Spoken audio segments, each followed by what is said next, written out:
5টা, আর এই ঠান্ডার সকালে আমরা বেরোইছি খেজুরের রস খেতে।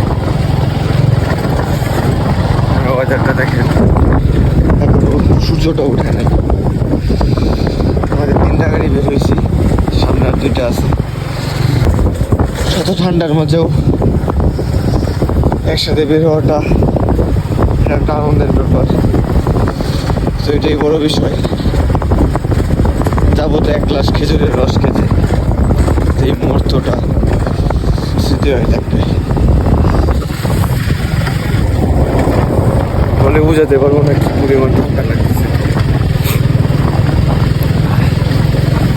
তোমার কি অবস্থা ঠান্ডাতে?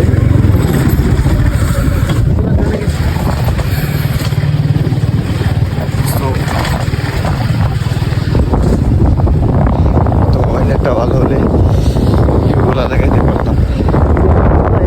সানসেট হবে একটু পর। আমাদের 2 গাড়ি।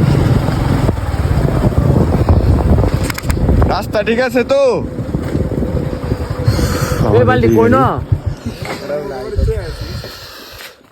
কমলদার বাড়ি হিন্দে যায় ওরা। ফোন দেও হিন্দে বাজারটা ওটা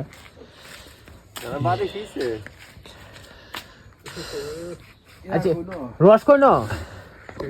অবশেষে 8 ঘন্টা অপেক্ষা করার পরে যে খেজুরের রস সংগ্রহ করবে তাকে বাড়ি থেকে ডেকে নিয়ে আসলাম, আর সে সাথে সাথে উঠে পড়লো খেজুর গাছে। তো আমরা নিচে দাঁড়িয়ে রয়েছিলাম সবাই। এটা তো তুই উঠতাছ যে ব্যথা পাইবো। মনে হইতেছে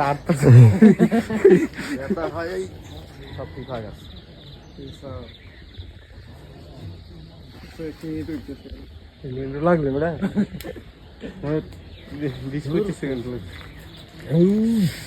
আবার আবার না মানে গাছটা সাইজ করতে কয়দিন লাগছে?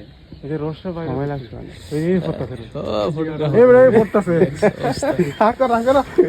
আসলেই পড়তেছে।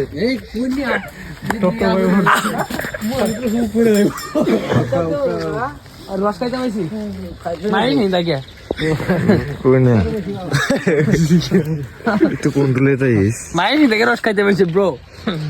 বুঝলে কোনটা আইছো? তো আর কিছুক্ষণ অপেক্ষা করতে হলো, কারণ রস পাড়ার সাথে সাথে এই রস খাওয়া যায় না, ওইটাকে কিছু প্রক্রিয়ার মাধ্যমে শুদ্ধ করতে হয়, যেটা করার জন্য মামা নিয়ে গিয়েছিল।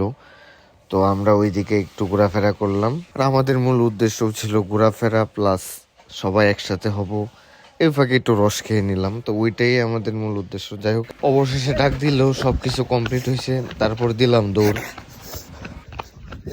আর এইগুলো হলো রসের হাড়ি, যেগুলো খেজুর গাছের উপরে বাঁধা থাকে, সারা রাত্র ধরে রস জমা হতে থাকে আর সকালবেলা সংগ্রহ করা হয়।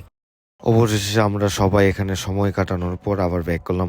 দেখেন আপনি রস কিন্তু অ্যাভেলেবেল সব জায়গাতেই পাবেন, কিন্তু একসাথে যাওয়া, একসাথে সবাই আনন্দ করে খাওয়া, এইটাই আমাদের মূল বিষয়। তো সবাই ভালো থাকবেন, আর আমার ভিডিওটা ভালো লাগলে প্লিজ একটা লাইক আর সাবস্ক্রাইব করে দিবেন, কারণ এটা আমার নিউজ চ্যানেল, আপনাদের সাপোর্ট ছাড়া আমি কিছুই না।